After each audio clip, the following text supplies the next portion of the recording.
নমস্কার, শুভ সন্ধ্যা সকলকে। আজকের এই সন্দেহ সভায় সঞ্চালনার দায়িত্বে আছি আমি, আজিয়া পারভীন। সাহিত্য বাসর আয়োজিত এই আন্তর্জাতিক আলোচনা সভার সকল শ্রোতাবৃন্দকে স্বাগত জানাই। এই আলোচনা সভায় যাকে আমরা আমাদের কাছে বিশেষ অতিথি হিসাবে পেয়েছি, তিনি পরিচিত এক নাম, আসলে কণ্ঠ বলতে পারি, ডক্টর পার্থজিৎ সেনগুপ্ত। ডিডি বাংলা বা টিভিএন নামক চ্যানেলগুলিতে তার কণ্ঠের গান আমরা মন্ত্রমুগ্ধের মতো শুনি। বর্তমানে তিনি পাঁচমুড়া কলেজের অধ্যাপক। তাকে আমরা সাহিত্য বাসরের পক্ষ থেকে বিশেষভাবে স্বাগত ও ধন্যবাদ জানাই। স্বাগত জানাই আমাদের সবার প্রিয় মানুষ, সাহিত্য বাসরের অভিভাবক, আমাদের সবার প্রিয় ম্যাডাম অধ্যাপিকা সঙ্গীতা সান্যাল মহাশয়কে। ডক্টর পার্থজিৎ সেনগুপ্তকে আজকে আমাদের মাঝে পেয়ে আমরা ভীষণভাবে আনন্দিত। মূল বক্তৃতায় প্রবেশের পূর্বে আমরা ডক্টর পার্থজিৎ সেনগুপ্তের সম্বন্ধে কিছু জেনে নেব। 1971 সালে তিনি জন্মগ্রহণ করেন। 1987 সালে তিনি মাধ্যমিক এবং 1989 সালে উচ্চ মাধ্যমিক পরীক্ষায় পাশ করেন এবং তিনি বিএ, এমএ এবং এমফিল ডিগ্রি আমাদের বর্ধমান ইউনিভার্সিটি থেকে সম্পূর্ণ করেন এবং 2013 সালে বিশ্বভারতী বিশ্ববিদ্যালয় থেকে পিএইচডি ডিগ্রি সম্পূর্ণ করেন। বর্তমানে তিনি পাঁচমুড়া কলেজের বাংলা বিভাগের বিভাগীয় প্রধান। তার লেখা গ্রন্থ ছোটদের মনোরঞ্জন ভট্টাচার্য ও তার রামধুরা পত্রিকা অল্প বেশি সকলের কাছেই পরিচিত। এছাড়া রবীন্দ্রনাথ কেন্দ্রিক তার বিভিন্ন লেখা, যেমন রবীন্দ্রনাথের বিজয়ী কবিতা থেকে গান, রবীন্দ্রনাথের কথা ও সুর, বাঁধন ছেঁড়া সাধনা প্রসঙ্গ রবীন্দ্রনাথ সঙ্গীতের সুর, ভারত অনুসন্ধানের পথে স্বামীজি, রবীন্দ্রনাথ ও গোরা, এই সমস্ত লেখাগুলি রবীন্দ্রনাথ ঠাকুর সম্বন্ধে জানার পরিধিকে আরো বাড়াতে সাহায্য করে। তিনি যে বিষয়ে আজ তার মূল্যবান বক্তৃতা রাখবেন তার শিরোনাম হচ্ছে রবীন্দ্র চিন্তনে ধর্ম, গানে ও ভাষ্যে। আমরা সকলেই জানি রবীন্দ্রনাথ ঠাকুর কোনো প্রাতিষ্ঠানিক ধর্মের মধ্যে সীমাবদ্ধ ছিলেন না, বরং তার কাছে ধর্ম ছিল মানুষের ধর্ম, প্রকৃতি, বিশ্ব মানবের সঙ্গে একাত্ম হয়ে আনন্দ ভালোবাসার মধ্য দিয়ে পরম সত্তার উপলব্ধি। প্রচলিত ধর্মীয় রীতিনীতির ঊর্ধ্বে মানব ধর্মের জয়গান গেয়ে গেছেন তিনি। তার গানের এই গভীর আধ্যাত্মিক ও দার্শনিক ভাবনারই প্রকাশ ঘটেছে, যা ভাষা ও সুরের মাধ্যমে সকলের কাছে পৌঁছায়। রবীন্দ্রনাথ ঠাকুরের সমগ্র লেখাতেই বিশ্বপ্রেম ও মানব ধর্মের জয়গান ধ্বনিত হয়েছে বারংবার। সেই জয়গানের বিস্তারিত আলোচনার জন্য আজ আমাদের এই অনুষ্ঠান। সেই জয়গানের বিস্তারিত আলোচনা শুনে নেব আজকের এই আন্তর্জাতিক আলোচনা সভার শ্রদ্ধেয় অতিথি ডক্টর পার্থজিৎ সেনগুপ্তের কাছ থেকে। আর আমি অধিক সময় না নিয়ে স্যারকে অনুরোধ করব আলোচনা শুরু করার জন্য। স্যার, আপনি এরপর আপনার বক্তৃতা শুরু করতে পারেন। নমস্কার। আমি সবার আগে সাহিত্য বাসরের কর্ণধার সঙ্গীতাদিকে আমার শ্রদ্ধা, আমার প্রণাম জানাই আমাকে এইখানে বলবার সুযোগ দেওয়ার জন্য। তার পাশাপাশি সাহিত্য বাসরে যারা আজকে রয়েছেন সবার নাম আমি জানি না, আর এর বাইরেও বেশ কিছু লোকজন রয়েছেন, তাদের সবাইকে আমার সম্মান, শ্রদ্ধা, ভালোবাসা জানাচ্ছি। এখন আমাকে এই বিষয়টির বলতে বলা হয়েছে। আমি, আপনারা হয়তো জানেন যে আমি গানের একটা দিক আমার আছে, মানে পড়াশোনার পাশাপাশি আমি একটু গান বাজনা করি এবং রবীন্দ্রনাথের ধর্ম তার তার গানে এবং তার ভাষ্যে ধর্ম চিন্তা, সেইটা আমার শিল্পী জীবনের, আমার ছাত্র জীবনের পাশাপাশি, ছাত্র জীবনই বলছি, আমার পড়াশোনার জীবনের পাশাপাশি আমার শিল্পী জীবনের যে ঠিক আছে লাগবে না, আমার শিল্পী জীবনের যে অভিজ্ঞতা, সেইখান থেকে আমার কিছু কিছু সঞ্চয় হয়েছে। আমি সেই সঞ্চয়গুলোকে এখানে বলবো। পড়াশোনার জগতের তত্ত্ব কথা খুব খুব একটা বলতে আমার ভালো লাগে না। আর সত্যি কথা বলতে কি, সঙ্গীতাদির সামনে বলবার মতো কিছু নেইও আমার। আমি কেবলমাত্র শুধু সঙ্গীতাদি নয়, এখানে যারা অনেকেই আছেন যারা বিদগ্ধ মানুষজন, আমি আমার সঙ্গীতের যে অভিজ্ঞতা সেইখান থেকে কিছু কথা বলতে চাই, যেটা একজন সঙ্গীত শিল্পী হিসেবে এবং একজন সাহিত্যের ছাত্র হিসেবে আমার কাছে আহ, মানে বলবার যোগ্য বলে মনে হয়েছে। সে বিষয়গুলো আহ, একান্তই নিজের অভিজ্ঞতা এবং নিজের উপলব্ধির থেকে বলা, এবং সেটা নিয়ে নিশ্চয়ই প্রশ্ন উঠতেই পারে, কিন্তু উম, আমি আমার মতো করে একটু ভাবার চেষ্টা করেছি। আমি সেইটাই আহ, আপনাদের সামনে একটু মেলে ধরার চেষ্টা করছি। আমি আমার আলোচনার মধ্যে আসছি। রবীন্দ্রনাথের যে ধর্মচিন্তা, সেই ধর্মচিন্তার যে প্রাথমিক দিকটা, সেটা আমরা মোটামুটি সবাই জানি যে ব্রাহ্ম ধর্মের মানুষ ছিলেন এরা, ঠাকুর পরিবারের মানুষজন। রবীন্দ্রনাথের পিতা দেবেন্দ্রনাথের সময় থেকে ওরা একটা ব্রাহ্ম ধর্মের বাতাবরণের মধ্যে চলে আসেন, এবং উম, সেইটাকেই রবীন্দ্রনাথের ধর্ম বলে তারা ভাবতে থাকে, এবং আমরা আমরা সকলেই সেটা মনে করি। এখন এইখানে আমার আহ, মনে হয়েছে যে যে রবীন্দ্রনাথ সঙ্গীত রচনা করেছেন, আর যে রবীন্দ্রনাথ ব্রাহ্ম ধর্মের সভায় গিয়ে আহ, সভা করেছেন, বসেছেন, এই দুজন মানুষ সবসময় এক নন। যিনি সঙ্গীত রচনা করেছেন তার যে পরিচয়, সেই পরিচয়টা অনেক অন্য রকমের। কিরকম সেটা আমি আসছি সেই প্রসঙ্গে।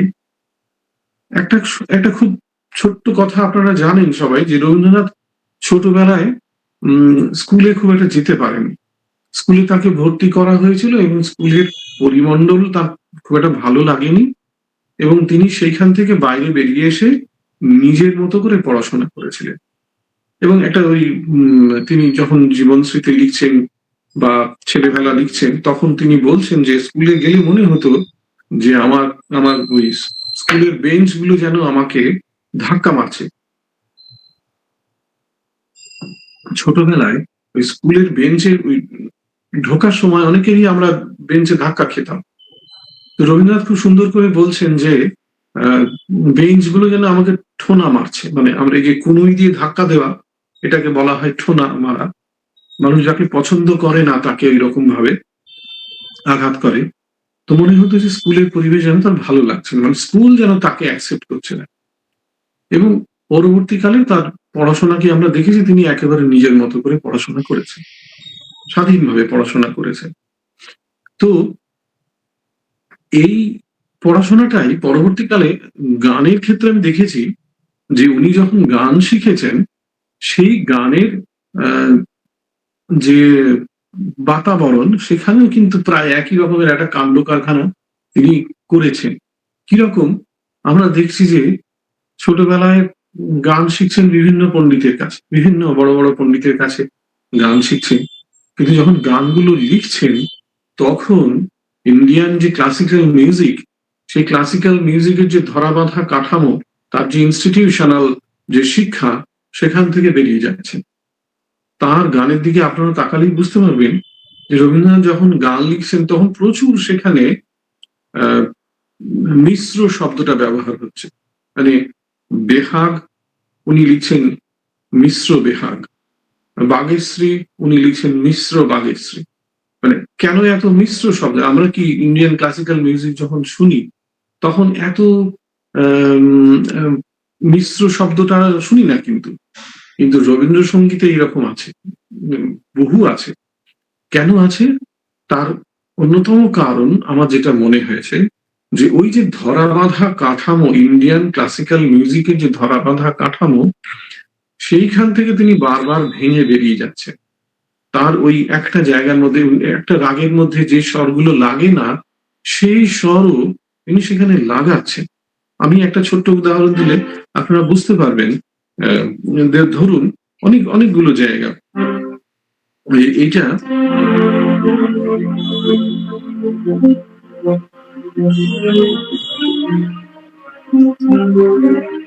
সার্থক জনম আমার জন্মেছি এই দেশে, সার্থক জনম মাগো তোমায় ভালোবেসে। এই গানটা ভৈরবী রাগিনীর উপরে লিখছেন তিনি।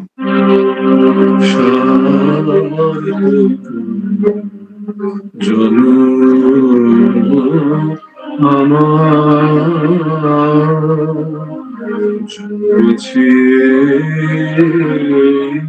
দেশে সার্থক জনম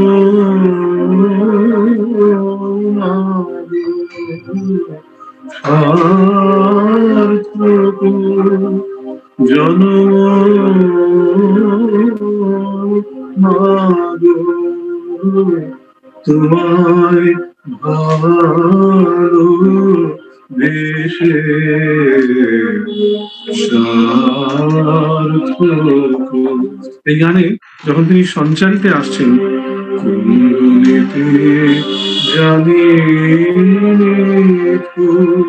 এই যে কুঞ্জনেতে জানি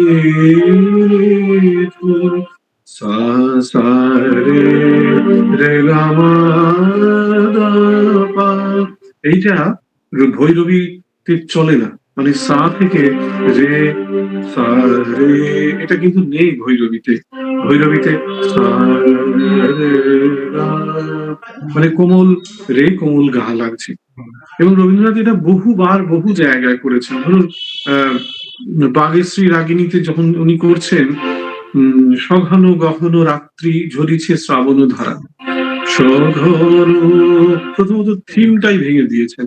কেন? বাগেশ্রী রাগিনী কিন্তু ঝড় বৃষ্টির রাগিনী নয়, সঘন গহন রাত্রি বর্ষার রাগিনী মোটেই নয়। এটা একটা গভীর মধ্যরাতের রাগ, এবং খুব নির্জন চাঁদনি আকাশ, এরকম একটা পরিবেশ। সেখান থেকে তিনি ওটাকে নিয়ে এসছেন ঝড়ের জায়গায়। যে থাকি রে শুনে আনবরে, সেথায় বিরোহিণী অশ্রু হরণ করেছে ওই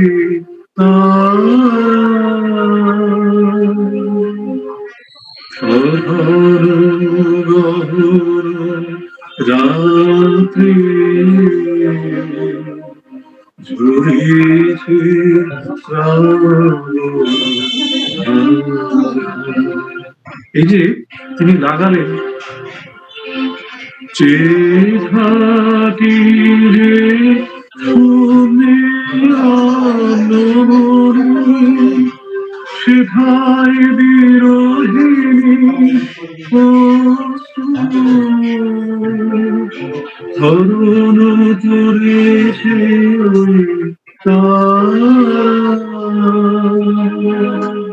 এই যে কোমল ধাতে এসে দাঁড়াচ্ছেন, এটা কিন্তু বাগেশ্রীতে কোথাও নেই।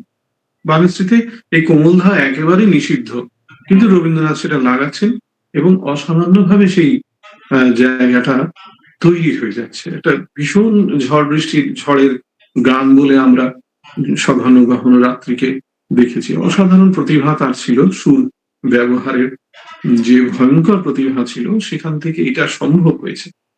এখন এইটা রবীন্দ্রনাথের সারা জীবনের একটা ধর্ম।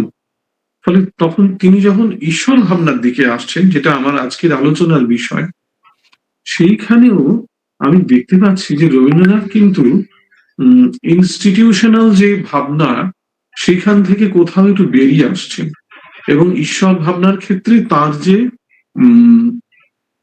তার যে দৃষ্টিভঙ্গি, তার যে ঈশ্বরকে দেখার যে আগ্রহ, সেইটা কিরকম ভাবে প্রভাবিত হয়ে যাচ্ছে।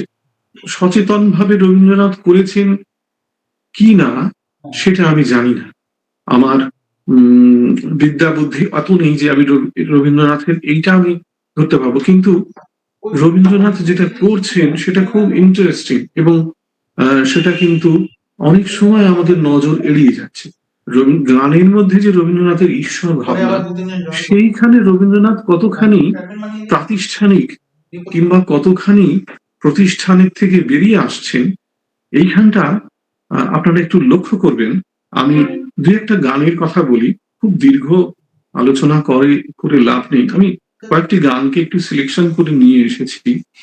ধরুন এই যে একটা খুব খুব পরিচিত গান, কি গাবো আমি কি শোনাবো আজি আনন্দ ধামে।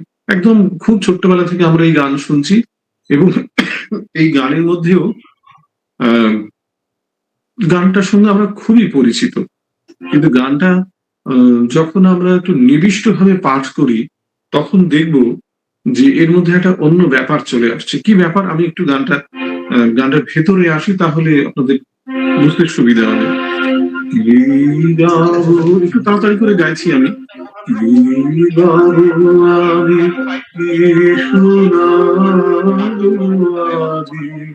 আনন্দ গুরুবাসী জানে এনেছি ডেকে তোমার অমৃত গাবো আমি কি শোনাবো আজি আনন্দ ধামে। কি বলছেন? কি গাবো আমি কি শোনাবো আজি আনন্দ ধামে, পুরবাসী জনে এনেছি ডেকে তোমারও অমৃত নামে। একেবারে ঈশ্বরকে তিনি সমর্পণ করছেন। আমি আবারও বলছিলাম যে ব্রাহ্ম ধর্মের যে প্রাতিষ্ঠানিক শিক্ষা তার মধ্যে রয়েছে, সেখানে ঈশ্বরের যে মহামহিম রূপটি, সেই রূপের বন্দনা গান এখানে রয়েছে। কি কি পুরবাসী জনে এনেছি ডেকে তোমারও অমৃত নামে, একেবারে ঈশ্বরকে নিবেদন করছেন তিনি। তারপরে বলছেন, কেমনে বর্ণিব তোমার রচনা, কেমনে রটিব তোমার করুণা, কেমনে গলাবো হৃদয় প্রাণ তোমার মধুর প্রেমে। আচ্ছা, এইখানে একটু আমি থামতে বলবো আপনাদের, যে কেমনে বর্ণিব তোমার রচনা, কেমনে রটিব তোমার করুণা। ঠিক আছে, তোমার রচনা আমি কি করে, তুমি তো সেই মহা বিস্ময়, তুমি তো সেই বিরাট, তুমি তো সেই বিপুল। তোমার রটিব, কেমনে রটিব তোমার করুণা, কেমনে গলাবো হৃদয় প্রাণ তোমার মধুর প্রেমে। এইখানে রবীন্দ্রনাথ কোথাও একটা হঠাৎ করে প্রেমের প্রসঙ্গ এলো কেন? যেখানে তিনি ব্রহ্ম, যেখানে তিনি সর্বশক্তিমান। আমরা যারা বাংলা সাহিত্যের ছাত্রছাত্রী তারা জানি যে ভগবানের যে ঐশ্বর্য রূপের কথা বলা হয়েছে, সেই ঐশ্বর্য রূপের বর্ণনা এখানে রয়েছে। কিন্তু হঠাৎ করে প্রেমের প্রসঙ্গ তো সেখানে খুব একটা আমাদের পরিচিত বলে মনে হচ্ছে না। বরং আমরা দেখেছি যে বৈষ্ণবেরা এই কথা বললেন যে ভগবানের যে ঐশ্বর্য রূপ, সেই ঐশ্বর্য রূপটা যদি আমরা ভুলতে না পারি, যদি তার প্রেমের রূপটাকে বড় করে দেখতে না পারি, তাহলে কোথাও ঈশ্বর আমাদের কাছ থেকে দূরে সরে যাচ্ছেন। এই দূরে সরে যাওয়াটা আমার ভালো লাগে না, আমাদের ভালো লাগে না। ওরা কিন্তু ঐশ্বর্য রূপকে সরিয়ে নিয়ে রেখে প্রেমের রূপটিকে বড় করে দেখতে চাইলেন, এবং বৈষ্ণবীয় ভাবনা কোথাও ভগবানকে আমাদের খুব কাছে করে নিয়ে এলো। প্রেমের অনেকগুলো রূপ আছে, আমরা জানি যে শান্ত, দাস্য, সখ্য, বাৎসল্য, মধুর, এই বিভিন্ন ভাবে ওরা জীবনকে দেখেছেন। আমি আসছি সে প্রসঙ্গে, কিন্তু আপনি দেখুন যখন উনি সুরারোপ করছেন, তখনও কি কোথাও এই দ্বন্দ্বটা কিরকম ভাবে কাজ করছে। কেমনে বর্ণিব তোমার রচনা, কেমনে রটিব তোমার করুণা। তারপরে সুরের আবেদন পাল্টে যাচ্ছে, অনেকটা যেন কোমল, অনেকটা যেন বৈষ্ণবীয়। কেমনে বানাবো হৃদয় প্রাণ তোমার মধুর প্রেম। এই যে তোমারও মধুর প্রেমে কেন গলাবো হৃদয় প্রাণ, তোমার মধুর প্রেম। কোথাও আমার মনে হয়েছে রবীন্দ্রনাথের একটা দ্বন্দ্ব কাজ করছে। ব্রাহ্ম ধর্মের যে নিরীশ্বর যে উম, বোধ, যে নিরাকার যে ঈশ্বরের বোধ, তার পাশাপাশি প্রেমিক ঈশ্বরের বোধের সঙ্গে রবীন্দ্রনাথের কোথাও একটা সহাবস্থান তৈরি হয়ে যাচ্ছে। তারপরেই আবার তিনি চলে যাচ্ছেন কিন্তু সেই অসীমের দিকে। লক্ষ্য করে দেখুন, তব নাম লয়ে চন্দ্র তারা অসীম শূন্যে ধাইছে, রবি হতে গ্রহে ছড়িছে প্রেম ও গ্রহ হতে। এই যে এই যে কসমিক যে ব্যাপার স্যাপার, এর মধ্যে প্রেম কোথায় পাচ্ছেন তিনি? কিন্তু সূর্য তারার মাঝখানেও তিনি প্রেমকে খুঁজে পাচ্ছেন। এই যে ঈশ্বর সম্বন্ধে বোধের মধ্যে যে বিমিশ্রণ ঘটছে, এই বিমিশ্রণের মধ্যে কোথাও বৈষ্ণবীয় ভাবনা রবীন্দ্রনাথের মধ্যে আসছে, এবং রবীন্দ্রনাথ হয়তো সচেতন ভাবে নয়, কিংবা হয়তো সচেতন ভাবে এই ভাবনাটিকে আসতে দিচ্ছেন, এবং একটা একটা অদ্ভুত ঈশ্বর সম্বন্ধীয় বোধ তৈরি হচ্ছে, যে বোধটা প্রাতিষ্ঠানিক ব্রহ্মবাদের থেকে কিছুটা আলাদা, কিছুটা বাইরে। এরকম অনেক একটি একটি গান তিনি লিখছেন, কেন তোমরা আমায় ডাকো আমার মন না মানে, আমার মন না মানে, পাইলে সময় গানে গানে তোমরা আমায় ডাকো। সেখানে বলছেন যে দাও না ছুটি ধরো ত্রুটি, তোমরা আমাকে ডাকো, পথ আমারে সুধায় লোকে, পথ কি আমার পড়ে চোখে, পথ বলে দেওয়া লোক আমি নই। এই যে রবীন্দ্রনাথ সম্বন্ধে আমরা উম একটা একটা ধারণা তৈরি করে নিয়েছি যে তিনি পথ প্রদর্শক, তিনি আমাদের সবকিছুর জীবনের সব ব্যাপারে তিনি আমাদের পথ দেখাবেন।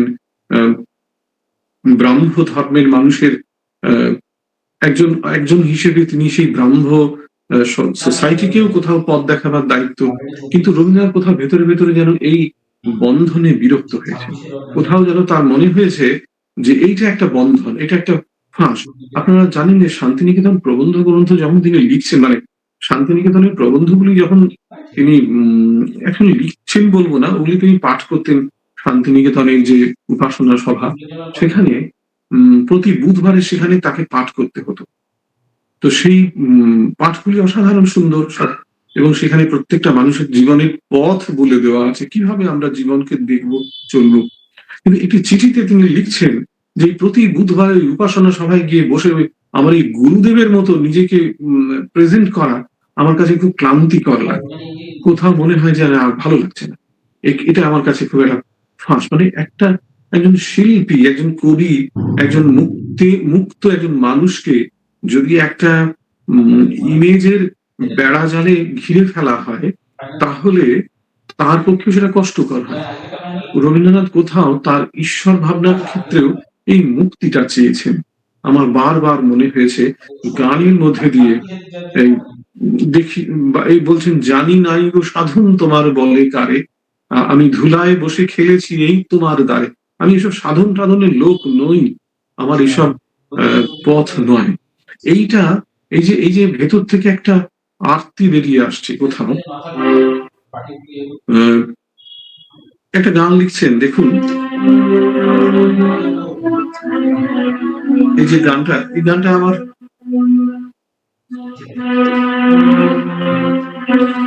এটা নিভৃত প্রাণের দেবতা, যেখানে জাগে একা, নিভৃত প্রাণের দেবতা, যেখানে জাগে একা, নিভৃত প্রাণের দেবতা। এই যে দেবতা কোথাও আমার আমার আমার নিভৃত মনের সঙ্গী, আমার আমার খুব একান্ত সময়ের একজন সঙ্গী, যিনি সবার হাটের মাঝে দেবতাকে নিয়ে বসা যায়, কিন্তু কোথাও উম রবীন্দ্রনাথ যেন তার দেবতাকে তার মতো করে পেতে চাইছে, এবং সেখানে এই ব্রহ্মবাদের প্রাতিষ্ঠানিকতা কোথাও রবীন্দ্রনাথকে ভেতরে ভেতরে ক্লান্ত করছে। এটা আমার মনে হয়েছে। আমি আবারও বলছি যে আমার মতের সঙ্গে সকলের নাও মিলতে পারে। কোথাও তিনি ভীষণভাবে ব্রহ্মবাদী, কোথাও তিনি উম কোথাও তিনি একেবারে ব্রহ্ম সঙ্গীতে একটার পর একটা লিখে যাচ্ছেন, স্বয়ং স্বামী বিবেকানন্দ সেগুলো পাঠ করছেন, এই গান গাইছেন, এবং রবীন্দ্রনাথের গান স্বামীজি বহুবার, আমি একটি আলোচনায় বলেছিলাম যে স্বামী বিবেকানন্দ যে গানগুলি ব্যবহার করেছেন, রবীন্দ্রসঙ্গীত এবং ভুল বললাম, রবীন্দ্রসঙ্গীত নয়, অন্য যে গানগুলি, সেই গানের ব্যবহারের মধ্যে আর রবীন্দ্রনাথের গানের ব্যবহারের মধ্যে একটা বেসিক পার্থক্য আছে। একটি আলোচনা সভায় আমাকে বলতে বলা হয়েছিল, আমার বিষয়টা ছিল রবীন্দ্রনাথের গান আর স্বামীজির ব্যবহৃত গান, গাওয়া গান, রচিত গান এবং ব্যবহৃত গান।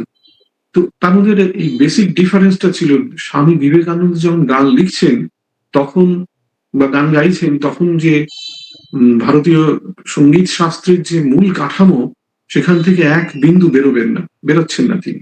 তিনি কিন্তু পুরোপুরি, খুব প্রিয় একটি গান, जो कुछ है सो तू ही है, तुझसे हम दिल को लगाया। এই গান শুনে ঠাকুরের সমাধি হতো। তো এই গানটি বাগেশ্রীর উপরে। আমি বাগেশ্রী বললাম কেন, এই কারণে যে স্বামী বিবেকানন্দের এই যে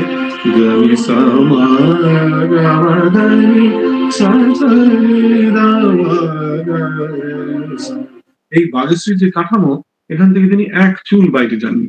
কিন্তু রবীন্দ্রনাথ কিভাবে বাগেশ্রীকে ভেঙে দিলেন, আপনারা একটু আগেই আমি বললাম, বারে বারে তিনি এইটা করেছেন। কারণ আমাদের মনে রাখতে হবে যে স্বামী বিবেকানন্দ একটা একটা আদর্শের মানুষ, আর রবীন্দ্রনাথ একজন কবি, একজন কবি, শিল্পী, একজন সঙ্গীত স্রষ্টাকে আমরা যদি আগে ভাগে কতগুলো বেড়া জালের মধ্যে বেঁধে দিই, তাহলে কবির কোথাও কষ্ট হয়। এটা আমরা বারে বারেই কোথাও অনুভব করি, অন্তত আমি আমার সঙ্গীত জগতে এটা দেখেছি। এরকম উদাহরণ অসংখ্য দেওয়া যায়। ধরুন, একটি গানের কথা আমার মনে হচ্ছিল, কালকে আমি যখন বিষয়গুলো নিয়ে ভাবছিলাম, তখন হঠাৎ করে আমার মনে হলো যে ধরুন এই গানটি বিপুল তরঙ্গরে, এই গানটি কিন্তু একেবারেই একটা সেই কসমিক ইমাজিনেশনের গান, মহাজাগতিক একটি গান, যেখানে বিশ্ব ব্রহ্মাণ্ড জুড়ে এই যে গ্রহ, তারা, চন্দ্র, এই সমস্ত কিছুর এই যে গ্যালাক্সি, এবং এই একটা গ্যালাক্সির পরে আরেকটা গ্যালাক্সি, এবং এরকম অনেকগুলো গ্যালাক্সি নিয়ে সুপার গ্যালাক্সি, এই যে বিশাল কর্মকাণ্ড চলছে এখানে, আমার মানুষ হিসেবে আমি একটা সামান্য কিছু, এই সবকিছুর মধ্যে একটা তরঙ্গের লীলা খেলা চলছে। তো সেটা রবীন্দ্রনাথ করছেন, বিপুল তরঙ্গরে, বিপুল তরঙ্গরে সব গগন উদ্বেলিয়া মগ্ন করে, অতীত অনাগত আলোকে উজ্জ্বল, জীবনে চঞ্চল একই আনন্দ তরঙ্গ, বিপুল তরঙ্গ রে, বিপুল তরঙ্গ রে। তাই দুলিছে দিন তর চন্দ্র তারা, চমকি কম্পিছে চেতনা ধারা, দুলিছে দিন তর চন্দ্র তারা, চমকি কম্পিছে চেতনা ধারা, আকুল চঞ্চল নাচে সংসার, তুহারে হৃদয় বিহঙ্গ বিপুল তরঙ্গ রে, বিপুল তরঙ্গ রে। এই গানটি এর মধ্যে ব্যক্তিগত আবেগের কোনো জায়গা নেই। একেবারে খুব ধীরে ধীরে ধীরে ধীরে করে ধ্রুপদের যে পাখোয়াজ সেটা বাজবে, আর তার সঙ্গে বিপুল তরঙ্গ রে, বিপুল তরঙ্গ, ভীম ফলশ্রীর উপরে এই গান আধারিত।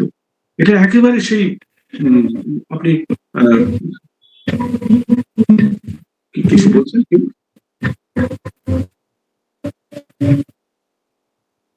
হ্যালো, আচ্ছা, কোনো সমস্যা হলে আমাকে বলবেন।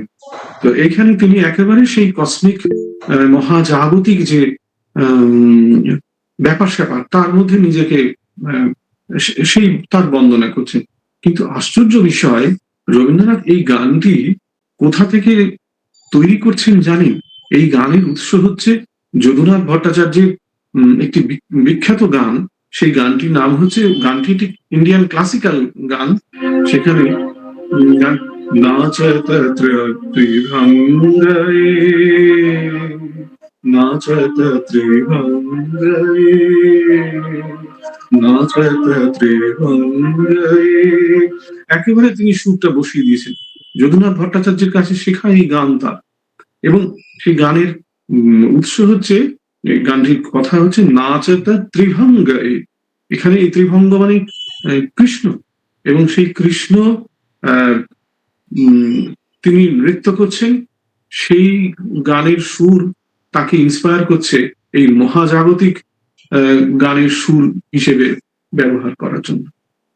তাহলে কোথাও আমার বারে বারে মনে হয়েছে যে আমাদের যে বৈষ্ণবীয় ভাবনা রবীন্দ্রনাথের সমস্ত, এবং আপনারা জানেন যে রবীন্দ্রনাথের মাতৃকুল বৈষ্ণব ছিলেন, রবীন্দ্রনাথের পিতৃকুল ব্রাহ্ম ধর্মকে গ্রহণ করছেন, কিন্তু দেবেন্দ্রনাথেরও পূর্বপুরুষরা তারা কিন্তু বৈষ্ণবেরও একটা কানেকশন ছিল সেখানে।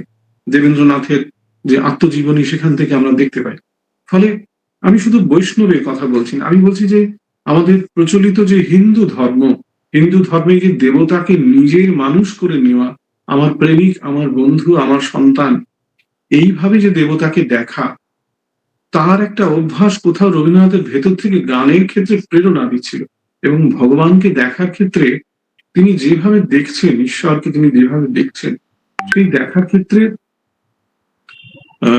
বৈষ্ণবী, আমি ভানুসিংহ ঠাকুরের কথা বলছি না ইচ্ছে করে, কারণ ভানুসিংহ ঠাকুরের ভানুসিংহ ঠাকুরের পদাবলী যখন তিনি লিখছেন, তখন যে বৈষ্ণবীয় ভাবনা বারবার তার মধ্যে কাজ করছে। শ্রীকৃষ্ণের কথা তিনি মরণের তুহু মম শ্যাম সমান এসব বলছেন, এটা আমরা জানি। সেই বৈষ্ণবীয় ভাবনার কথা আমি এখানে বলছি না। কেন বলছি না? কারণ ওই রবীন্দ্রনাথকে আমরা আলোচনার মধ্যে আনতে চাই। সত্যি কথা বলতে কি, আমি একান্ত, মানে আমাকে ক্ষমা করবেন, ভানুসিংহ ঠাকুরের পদাবলী গানগুলো খুব মিষ্টি গান, খুব সুন্দর গান, কিন্তু রবীন্দ্রসঙ্গীত বলতে যে যে উচ্চ মানের কাব্য সঙ্গীতকে আমরা বুঝি, কাব্যের দিক থেকে ভানুসিংহ ঠাকুরের পদাবলী বলতে সেই জিনিসটা খুব বেশি পাই না। আমি আমার মনে হয় যে আমি সেখানে পাচ্ছি না। যে রবীন্দ্রনাথ আমাদের অন্ধকারে পথ দেখাচ্ছেন, যে রবীন্দ্রনাথ আমাদের উঠে দাঁড়াতে সহযোগিতা করছেন, সেই রবীন্দ্রনাথ অন্তত ভানুসিংহ ঠাকুরের পদাবলীতে তখন তৈরি হয়নি, এটা আমার। কিন্তু পরবর্তীকালে যখন আমরা পরিপূর্ণ রবীন্দ্রনাথকে পাচ্ছি, সেই রবীন্দ্রনাথের মধ্যে কোথাও বৈষ্ণবীয় প্রেম, হিন্দু ধর্মের যে ভালোবাসার যে ভগবানকে দেখা, এটা একদম একাকার। নইলে আমরা বারে বারে পূজার এবং প্রেম মিলিয়ে ফেলি কেন? কোনটা পূজা পর্যায়ের গান, কোনটা প্রেম পর্যায়ের গান। তোমারে করিয়াছি জীবনের ধ্রুবতারা, আমরা ভাবতে পারি এটা একটা প্রেম পর্যায়ের গান, এটা তো শুনে ব্রহ্মসঙ্গীত বলে মনে হয়। এই সমুদ্রে আরো প্রভু হবনা পথহারা, তোমারে করিয়াছি জীবনের ধ্রুবতারা। এইখানে এখন আমি একটু পরের দিকে আসি। দেখুন, রবীন্দ্রনাথ যখন ওই নাচতে ত্রিভঙ্গ ওইখান থেকে কৃষ্ণের ধারণাকে তিনি ব্যবহার করছেন, তিনি কৃষ্ণের কথা কিন্তু বলছেন না কোথাও, কিন্তু খুব খুব আশ্চর্যজনক ভাবে একটি গান লেখা হচ্ছে, ঠিক তার আগের যে গানটি রবীন্দ্রনাথ সংকলন করছেন, বাজে বাজে রম্য বীণা বাজে, সেখানে একটি লাইন আছে, নাচে নাচে রম্য তালে নাচে, তপন তারা নাচে, নদী সমুদ্র নাচে। সমস্ত সেই মহাজাগতিক বিষয়ের মধ্যে তিনি নৃত্যকে দেখতে পাচ্ছেন। আর ওই গানটি যেখানে বিপুল তরঙ্গ, সেই গানটি তৈরি হয়েছে কৃষ্ণের নৃত্য সঙ্গীত থেকে। এবং তিনি বলছেন, দুই হাতে কালের মন্দিরাজি সদাই বাজে, সরাসরি কৃষ্ণের কথা বলছেন না, কিন্তু মহাকালের কথা বলছেন। তিনি তিনি কৃষ্ণকে সরাসরি আনছেন না। আমি আবারও ওই ভানুসিংহের কথা বাদ দিয়ে বলছি, কৃষ্ণকে সরাসরি আনছেন না। হয়তো তার কোথাও মনে হচ্ছে যে ব্রহ্ম সম্বন্ধীয় যে ধারণা, সেখানে কৃষ্ণকে সরাসরি নিয়ে আসার ক্ষেত্রে একটু অসুবিধা থাকলেও থাকতে পারে, কিন্তু মহাকাল শিব কিন্তু অনায়াসে চলে আসছেন, কারণ শিবের ধারণার সঙ্গে আমাদের কোথাও আমাদের যে মহাজাগতিক একটা বোধ, সেটা কোথাও কাজ করে। এবং মহাকাল যে সময়, মহাকাল যে সময়ের অধিদেবতা, এই সময়কে তো আমরা কেউ অস্বীকার করতে পারি না। শিবের যে ত্রিশূল, সেই ত্রিশূলের তিনটে শলা অতীত, বর্তমান এবং ভবিষ্যৎকে তিনি ধারণ করে রেখেছেন। সেই মহাবিস্ময়কে আমরা আরেকটা আমি গানের কথা বলি। ধরুন এই যে গানটি, অনেক গানের কথা বলা যেতে পারে, আলোচনা খুব দীর্ঘ করে লাভ নেই। এই গানটি, মহাবিশ্বে মহাকাশে, এটাও একটা ব্রহ্মসঙ্গীত।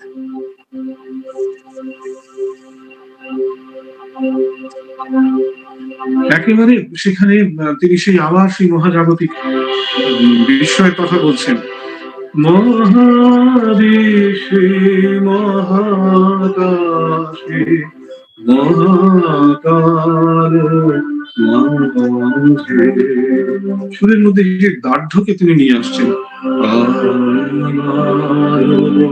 একাকী ধ্বনি বিস্ময়ে, ধ্বনি বিস্ময়ে, মহাবিশ্বে মহাকাশে মহাকাল মাঝে, তুমি আছো বিশ্বনাথ অসীম রহস্য মাঝে, নীরবে একাকী আপন মহিমা নিলয়ে। সেই মহাব্রহ্মাণ্ডের মাঝে তিনি একা বিরাজ করছেন। ঠিক আছে, কোথাও কোনো অসুবিধা নেই, কিন্তু পরের লাইনে বলছেন, অনন্ত এ দেশ ও কালে, অগণ্য এ দীপ্ত লোকে, তুমি আছো মোরে চাহি, আমি চাহি তোমা পানে। একটু আগে তিনি বললেন যে মহাবিশ্বে তুমি আছো একাকী আপন মহিমা নিলয়ে, তুমি রয়েছো একা, এই মহাব্রহ্মাণ্ডের মাঝে ভগবান একা, কিন্তু হঠাৎ করে তিনি বলছেন তুমি আমার দিকে চেয়ে আছো। তার মানে দ্বিতীয় সত্তাকে তিনি স্বীকার করছেন। তাহলে আমাদের যে একমের দ্বিতীয়ম যে সত্তা, তিনি এক, আবার দ্বৈত অদ্বৈতবাদের যে দ্বন্দ্ব, এই দ্বন্দ্ব তো হিন্দু শাস্ত্রের দ্বন্দ্ব। কেউ বলছেন ভগবান এক, কি বলছেন তিনি দুই। রবীন্দ্রনাথ কিন্তু কোথাও অজ্ঞানেই সেখানে তিনি প্রবেশ করে নিচ্ছেন। এই গানটির কথা মনে করে দেখুন, এবং রবীন্দ্রনাথের অসংখ্য গানে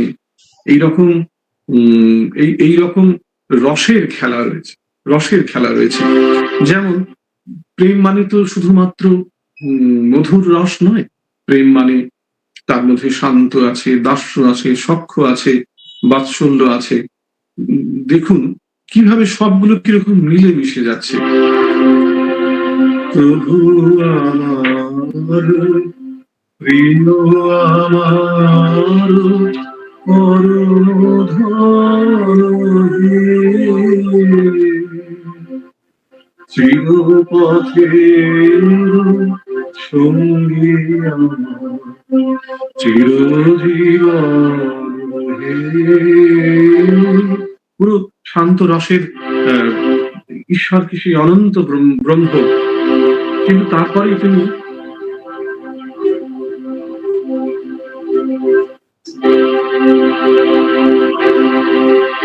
আমার সকল গতির মাঝে পরম গতি হে,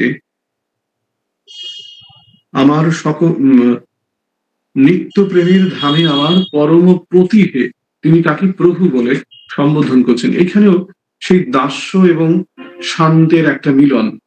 আবার এই গানটির কথা যদি আমি দেখি, তোমার আমার এই বিরহের অন্তরালে, তোমার আমার এই বিরহের অন্তরালে,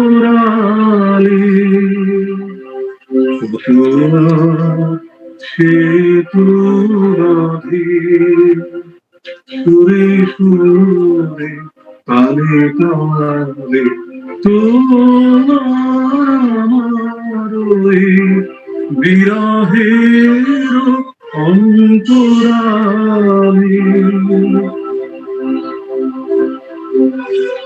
তবু যে পরানো মাঝে গোপনে বেদনা মাঝে, এবার সেবার কাজে ডেকিলাম সন্ধ্যাকালে, সেতু বাঁধি সুরে সুরে তালে তালে, তোমার আমার এই বিরহের অন্তরালে কত আর সেতু বাঁধি সুরে সুরে তালে তালে। বিরহ একেবারেই মধুর রসের কথা, ঈশ্বরের সঙ্গে তার একটা প্রেমের সম্পর্ক। কিন্তু একটা লাইনে তিনি বলছেন যে এবার সেবার কাজে ডেকে লও সন্ধ্যাকালে। সেবা, এই সেবার ভাবনাটা দাস্যরসের কথা আনে, এবং মধুর রসের মধ্যে দাস্যরস আছে। আমরা মধুর রসটা তো বিচ্ছিন্ন রস নয়, শান্ত দাস্য সখ্য বাৎসল্য সব মিলিয়ে তবে মধুর, আমরা জানি বাংলা সাহিত্যের ছাত্ররা আমরা, এবং আমরা রাজা নাটকের কথা জানি, সেখানে কিভাবে মধুর রস এবং সুরঙ্গমা এবং সুরঞ্জনা এই দুটো দাস্য রসের যে আশ্চর্য কম্বিনেশনকে রবীন্দ্রনাথ একটা নাটকের মধ্যে দিয়ে দেখিয়ে দিয়েছেন। এই ভাবনার মধ্যে ব্রহ্মবাদী ভাবনার একান্ত অভাব বলে আমার মনে হয়। বরং অনেক বেশি তিনি হিন্দু ধর্মের প্রচলিত যে ঢং সেইখানে চলে আসছেন। আরেকটি গানের কথা বলি, রবীন্দ্রনাথ এই মা শব্দটা খুব একটা ব্যবহার করতেন না, কিন্তু এখানে করেছেন। সন্ধ্যা হলো, সন্ধ্যা হলো বুকে ধরো, অতল কালো স্নেহের মাঝে ডুবিয়ে আমার স্নিগ্ধ করো, সন্ধ্যা হলো। এখানে মাকে আনছেন, এই মাতৃত্ব এটাও একটা রসের কথা বলে, এবং সেখানে বাৎসল্যের কথা আসছে। এইরকম ভাবে আমি অনেকগুলো গানের কথা বলে শুধু উল্লেখ করে ছেড়ে দিচ্ছি, আলোচনাটা এবার শেষ করার দিকে আমি নিয়ে আসি। আপনারা অনেকক্ষণ বসে আছেন, এই মোবাইলের সামনে বসে থাকা খুব খুব কষ্টকর আমি জানি। তো এইটা আমার মনে হয়েছে যে রবীন্দ্রনাথের সমস্ত ঈশ্বর ভাবনার মধ্যেই কোথাও একান্ত ব্যক্তিগতভাবে একটা রবীন্দ্রনাথের ঈশ্বরকে আমরা পাচ্ছি, এবং সেই ঈশ্বরকে পাচ্ছি বলে রবীন্দ্রসঙ্গীত আমাদের কাছে এত এত ভালোবাসা। আর দু একটি উদাহরণের কথা আমি বলি, যেখানে রবীন্দ্রনাথ এই এই অনুভূতিকে সুরে ব্যবহার করছেন, মানে সুরকে কিভাবে ব্যবহার করছেন তার এই অনুভূতির কথা আসতে লক্ষ্য করে দেখুন। আমার ব্যথা যখন, আমরা জানি যে দুঃখের গান রবীন্দ্রনাথের একটা বিখ্যাত গান, সেইখানে তিনি ঈশ্বরকে বলছেন যে আমার ব্যথা যখন আনে আমায় তোমার দ্বারে, তখন আপনি এসে দ্বার খুলে দাও, ডাকো তার। এই যে কিভাবে ব্যবহার করছেন, আমার ব্যথা যখন আনে আমায় তোমার দ্বারে, তখন আপনি এসে দ্বার খুলে দাও, ডাকো তারে। আমার ব্যথা যখন আনে আমায় তোমার দ্বারে। এই যে দেখুন সুরটা উপর থেকে নেমে আসছে, আমার ব্যথা যখন আনে আমায় তোমার দ্বারে। এই যে ওপর থেকে ব্যথা, আমার যন্ত্রণা, সেটা তার সপ্তকে সেটাকে নিয়ে গেলেন, যন্ত্রণা কষ্ট, কিন্তু যখন তোমার দ্বারে এসে দাঁড়াচ্ছেন তখন তিনি একটা আশ্রয় নিচ্ছেন, একটা যেন শেল্টার। ঈশ্বর আমাকে সেই পরম একটি শান্তির আশ্রয় দিলেন যখন আমি আমার আঘাতটাকে নিয়ে এসে পৌঁছচ্ছি। আমার ব্যথা যখন আনে আমায় তোমার দ্বারে, তোমার দ্বারে। এই যে সুরের প্রয়োগ, এই সুরের অসামান্য, মানে রবীন্দ্রনাথের বেশ কিছু গানের মধ্যে এইরকম সুরের অসামান্য কিছু প্রয়োগ রয়েছে যেটা আমাদের ঈশ্বর সম্পর্কিত যে বোধ, সেই বোধকে আহ, অনেক বেশি অনেক বেশি আন্তরিক করে দিয়েছে, অনেক বেশি ভগবানকে আমার কাছে নিয়ে এসেছে। আমি যখন খুব দুঃখ পাই তখন আমি রবীন্দ্রনাথের গানের কাছে যাই, আমি যখন খুব কষ্ট পাই তখন রবীন্দ্রনাথের গানের কাছে যাই। যাই আমরা কেন যাই? কারণ রবীন্দ্রনাথ আমাকে হাত ধরে কোথাও সেই ভগবানের কাছে নিয়ে যান, যিনি আমার খুব কাছের মানুষ, যিনি আমার একান্ত নিজের। একটি গানের কথা বলে আমি শেষ করব। এটা আমার কালকে মনে হলো যে দেখুন, এটা একটা এটা কিন্তু একটু মানে অন্য ধরনের এই কারণে বলছি যে সুর কিভাবে আমাদের আহ, আমাদের আমাদের বক্তব্যকে, যে শঙ্খ ঘোষের একটি আলোচনায় শুনছিলাম, উনি সেখানে বলছিলেন যে সুর মানে কবিতা যতদূর যেতে পারে, যেখানে গিয়ে থেমে যায় তারপরে গান সেখানে শুরু হয়। সরি, শঙ্খ ঘোষ নয়, জয় গোস্বামীর কথা আলোচনাটা শুনছিলাম। তো সেখানে উনি বলছেন যে সুর অনেক দূর নিয়ে যেতে পারে। এই যে গানটি, যেটাকে আমরা ব্রহ্মসঙ্গীত হিসেবে অনেকবার ব্যবহার করি, প্রতিদিনও আমি হে জীবন স্বামী দাঁড়াবো তোমারই সম্মুখে, করি জোড় করো হে ভুবনেশ্বর, দাঁড়াবো তোমারই সম্মুখে। এই গানটি লক্ষ্য করে দেখবেন যে আশ্চর্য ব্যাপার, রবীন্দ্রনাথের অন্য কোনো গানের মধ্যে এটা আমি পাইনি যে একই শব্দকে তিনি বারে বারে অন্ত মিলে নিয়ে আসছেন, প্রত্যেকটা লাইনের শেষে সম্মুখে, অন্তরা যেখানে শেষ হচ্ছে আবার সেই সম্মুখে, নম্র হৃদয়ে নয়নের জলে দাঁড়াবো তোমারই সম্মুখে। অন্তমিল নেই, একটা শব্দেরই পুনঃ পুনঃ ব্যবহার। এবং এটা রবীন্দ্রনাথের মতো মানুষের ক্ষেত্রে রবীন্দ্রনাথের কি শব্দ কম পড়ে গেছিল? এটা তো নয় কখনো, কিন্তু একটা শব্দকে তিনি বারবার ফিরিয়ে নিয়ে আসছেন কেন, সেটা বলে দেবে, তার উত্তর বলে দেবে, আমাকে কিছু বলতে হবে না, এই গানের সুরটি বলে দেবে। লক্ষ্য করে দেখুন,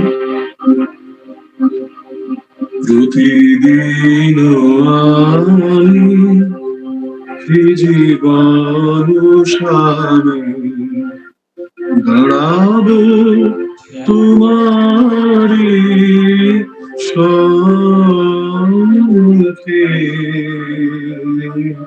প্রতিদিন আমি করি জোড় করো হে ভুবনেশ্বর দাঁড়াও তোমারি সম্মুখে প্রতিদিন আমি দাঁড়াবো তোমারই সম্মুখে। সুরটা কিভাবে যাচ্ছে? সম্মুখে, সুরটি একবার উপরে উঠছে, নেমে আসছে, আবার অনেকটা যাচ্ছে, আবার নেমে এসে কোমল গাতে সম্মুখে। এই কোমল গা, আপনারা জানেন যে কোমল গান্ধার বলে একটা বিখ্যাত উপন্যাস আছে, সিনেমা আছে। এই ভারতীয় সঙ্গীতে, ইন্ডিয়ান ক্লাসিক্যাল মিউজিকে কোমল গা হচ্ছে খুব সফট একটা জায়গা, ভীষণ একটা কঠিন জায়গা। বহুদিনের সাধনায় এই কোমল গাকে ঠিক করে লাগানো যায়। তাহলে সমস্ত অস্তিত্ব এখানে এসে যেন তিনি নিজেকে ঢেলে দিচ্ছেন। কেন একই শব্দের পুনরাবৃত্তি? তার কারণ হচ্ছে এই যে প্রতিদিন সমস্ত কাজ শেষে আমি তোমার সামনে এসে দাঁড়াবো, সারা দিনের এই কাজটা করব, ওই কাজটা করব, আবার আমি তোমার সামনে এসে দাঁড়াবো, আবার কিছু কাজ করব, আবার আমি তোমার সামনে এসে দাঁড়াবো। এই সম্মুখে শব্দটা বারবার বলছেন, তার কারণ এই সম্মুখে দাঁড়ানোটাই সবচেয়ে কঠিন। এই সম্মুখে দাঁড়ানোটা বড় কঠিন আমাদের জীবনে। কার সামনে? ভগবানের সামনে। আমরা জানি যে আমরা সবার সামনে দাঁড়াতে পারি, অনেক মুখোশ আমরা পড়ে থাকি, কিন্তু সারা দিনের শেষে যদি আমাকে বলা হয় যে তুমি তোমার সামনে দাঁড়াও, তুমি তোমার ভগবানের সামনে দাঁড়াও, সেটা খুব কঠিন হয়ে যায় আমাদের কাছে। এবং এটাই আমাদের সারা জীবনের একটা সাধনা। এই যে সম্মুখে শব্দটা বারবার ফিরে ফিরে আসছে, রবীন্দ্রনাথ কোথাও এই সাধনার দিকে সুরটা উঠছে, নামছে, আবার কিছুটা উঠছে, আবার এসে কোমল গায়ের পায়ের কাছে পড়ছে। এই যে আত্মনিবেদন, বারবার চেষ্টা করছি এবং শেষ পর্যন্ত তোমার পায়ের কাছে নিজেকে সঁপে দিচ্ছি, এই ছবিটা কোথাও তৈরি হয়ে যাচ্ছে রবীন্দ্রনাথের এই গানের মধ্যে দিয়ে। ফলে এরকম অসংখ্য ছবি রবীন্দ্রনাথের পূজা পর্যায়ের গানের মধ্যে দিয়ে আমাদের কোথাও আমাদের ভেতর থেকে বেরিয়ে আসে এবং আমাদেরকে সেই ঈশ্বরের কাছে পৌঁছে দেয় যে ঈশ্বর আমার আমার পাশে বসে আছে, আমার আমার হাতটা ধরে আছে। ফলে রবীন্দ্রনাথের ঈশ্বর সম্বন্ধীয় বোধ যদি তার গানের মধ্যে দিয়ে আমরা দেখতে চাই, তাহলে কিন্তু সেই রবীন্দ্রনাথকে আমরা পাই না যে রবীন্দ্রনাথ শুধুমাত্র ব্রহ্ম ধর্মের একজন মানুষ, বরং সেই রবীন্দ্রনাথকে আমরা পাই যিনি অনেক বেশি আন্তরিক, অনেক বেশি আমাদের বন্ধু, অনেক বেশি প্রেমিক, অনেক বেশি দুঃখ পথের যাত্রী, এবং আমাদেরকে সেই পথের সঙ্গী করে নিয়ে যান। অসংখ্য অসংখ্য গান রবীন্দ্রনাথের রয়েছে, যেখানে অন্ধকারের উৎস হতে উৎসারিত আলো, সেই তো তোমার আলো, সকল দ্বন্দ্ব বিরোধ মাঝে জাগ্রত যে যা ভালো, সেই তো তোমার ভালো। কাকে তুমি ভালো বলবে? অন্ধকার থেকে যে আলো বেরিয়ে আসছে, এমনি প্রচলিত ভালো নয়। সেই রাজা নাটকের কথা, যে চোখে দেখা ভালো আর যেটা ধাক্কা খেয়ে শেখা ভালো, এই দুয়ের মধ্যে অনেক পার্থক্য আছে। ফলে রবীন্দ্রনাথের ঈশ্বর আমাদের সেই ভালোর কাছে নিয়ে যান, যে ভালোকে চিনতে আমাদের সময় লাগে, কিন্তু একবার চিনবার পরে আমাদের মনে হয় যে আমরা পেয়েছি, আমরা সেই আসল বস্তুটিকে পেয়েছি। রবীন্দ্রনাথের গান আরো বেশি করে আপনারা শুনুন, যারা ছাত্রছাত্রী আছেন তাদের কাছে আমার অনুরোধ। আমি আর বেশি করে বক্তব্য রাখবো না, আমি আলোচনা এখানে শেষ করছি। নমস্কার। পার্থ, আমি সঙ্গীতাদি বলছি। হ্যাঁ দিদি বলুন। হ্যাঁ, আমি তো মন্ত্রমুগ্ধ হয়ে শুনছিলাম তোমার আলোচনা, ভালো লেগেছে। তো ওই মেলাবেন, তিনি মেলাবেন, সমস্ত কিছু পাওয়া না পাওয়া সমস্ত কিছু মিলে যায় এবং ওই অন্ধকারের উৎস থেকে উৎসারিত আলোতেই ফিরে যাই। আমি তোমার কাছে অনুরোধ করব, আমার মনে হয় সবকিছু এই গানটার মধ্যে দিয়ে হয়তো সেই জায়গায় আমরা পৌঁছতে পারবো। আমার মুক্তি আলোয় আলো, যদি গানটি গাও এবং সেইটা দিয়ে যদি এটা মানে আর কি কনক্লুশনটা করো। আমি চেষ্টা করছি, একটু গলাটা ধরে গেছে, আমি চেষ্টা করছি। হ্যাঁ হ্যাঁ হ্যাঁ হ্যাঁ মানে সবকিছু, ওটা তো পূজা পর্যায়েরই গান, আমি যতটুকু জানি, একদম, আমি একদম। সঙ্গীত খুব একটা জানি না, তো সেখানেই মনে হয় সব চাওয়া পাওয়া। আর প্লিজ ছেলেমেয়েরা তোমরা ওই ইমোজি করাটা বন্ধ করো, বন্ধ করো। ওটা শ্রদ্ধা বা সম্মান জানানোর জায়গা নয়। ওইরকম ভাবে বারবার তোমাদের বলা হচ্ছে ওটা দিও না, ভালো লাগছে না। মন দিয়ে একটু শোনো, একটু ফিল করো। স্যার গাইছেন, শোনো। আমি জানি না, আমি মানে এই সঙ্গীতটারই সামনে বসে থাকলে তো বলা একটু কঠিনই হয়ে যায়। তো আমি সেই না কাজটা না, করলাম। ছি ছি ছি, আমাকে তুমি লজ্জায় ফেলে দিচ্ছ। না না, তুমি নিয়মিত চর্চায় রয়েছো ভাই। হ্যাঁ, তুমি ওইটা দিয়ে করো, আমার ছেলেমেয়েরা একটু শুনুক। আমি আমার ছাত্রছাত্রীদের একটা কথা বলি যে এই টেসবুক করি তো আমরাও করি, ওরাও করে। তা আমি বলি যে রবীন্দ্রনাথ কিন্তু এমন একজন বন্ধু যিনি ফ্রেন্ড রিকোয়েস্ট পাঠিয়ে বসে আছেন, আমরা সেটা অ্যাকসেপ্ট করছি না। একবার সেটা মানে নিয়ে অ্যাকসেপ্ট করে নিলে আর অন্য কোনো বন্ধু দরকার হবে না।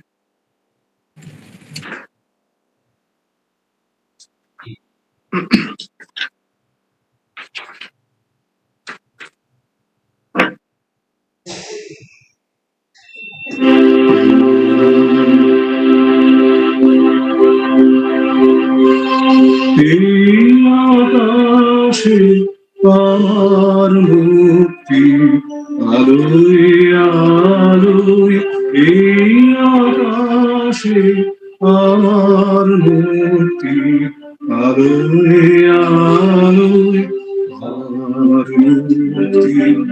ধুলায় ধুলায় ঘাসে ঘাসে এই আকাশে আমার মুক্তি, আলোয় আলোয় দেহ মনে সুদূর পারে হারিয়ে ফেলে আপনারে, দেহ মনে সুদূর পারে হারিয়ে ফেলি আপনারে, গানের সুরে আমার মুক্তি, ঊর্ধ্বে ভাসে এই আকাশে আমার মুক্তি, আলোয় আলোয় মুক্তি।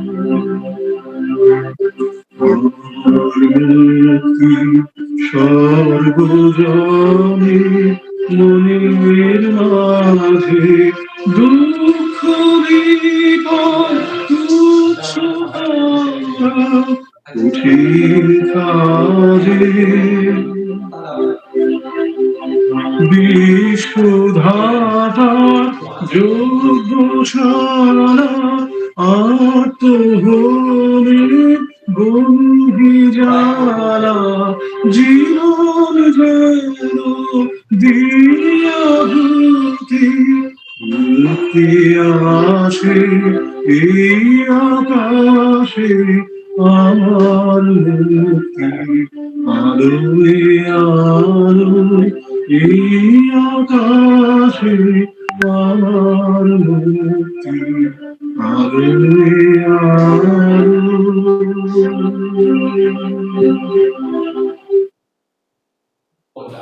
সাধু সাধু। আমার সব থেকে বড় প্রাপ্তি কি জানো পার্থ? আমার 82 বছরের মা, আমার 82 বছরের মা তোমার অন্ধ ভক্ত। আমি জানি, আমার প্রণাম দেবেন ওনাকে। হ্যাঁ, তোমাকে অনেক আশীর্বাদ ভালোবাসা পাঠিয়েছেন।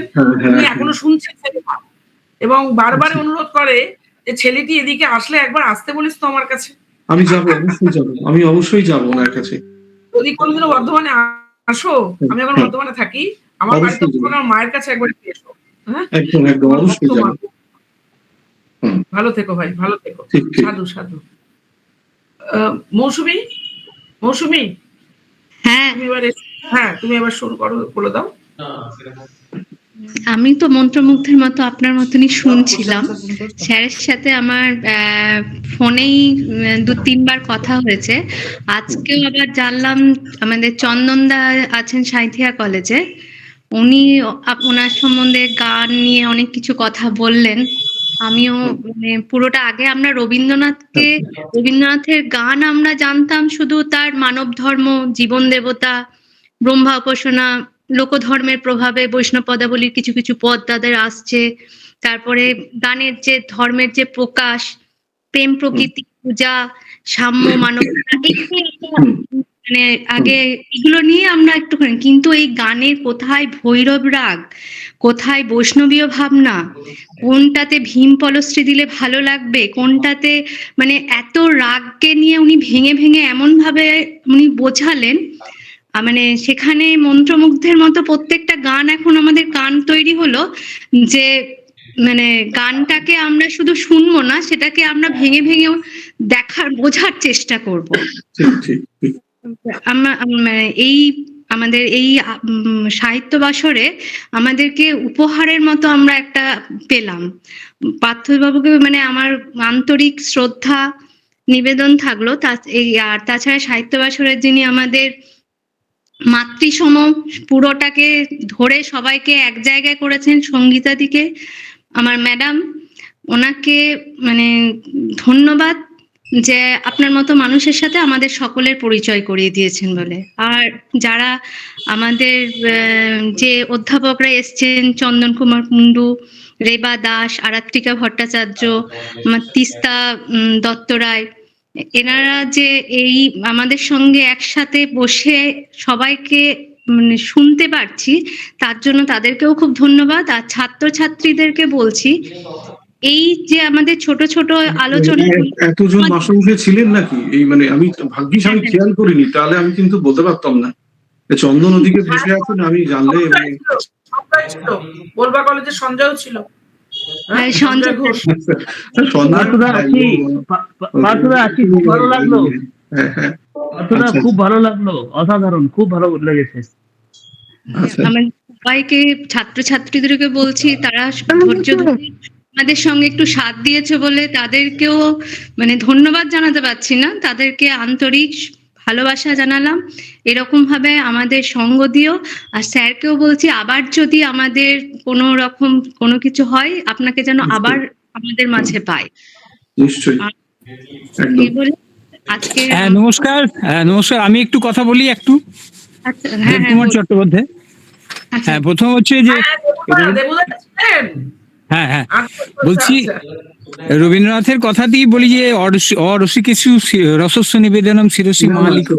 রবীন্দ্রনাথ কোনো একটি জায়গায় বলেছেন, কিন্তু আমরা আপনার যে আলোচনা, সমৃদ্ধ আলোচনা, সে নিয়ে তো বক্তব্যের কোনো জায়গা নেই, কিন্তু আপনার যে সুললিত কণ্ঠ, এটা সত্যি কথা আমাদের আপ্লুত করেছে, এবং আশা করব আগামী দিনে যেন আমরা আপনার এইরকম আলোচনা তথা সঙ্গীত থেকে বঞ্চিত না হয়। খুব ভালো উদ্যোগ, এবং আমার অত্যন্ত ভালো লেগেছে, কারণ আমি ট্রেনে ছিলাম, সবটা স্পষ্টভাবে শুনতে পাচ্ছিলাম না আমি, কিন্তু যেটুকু শুনলাম তাতে আমার খুব ভালো লেগেছে।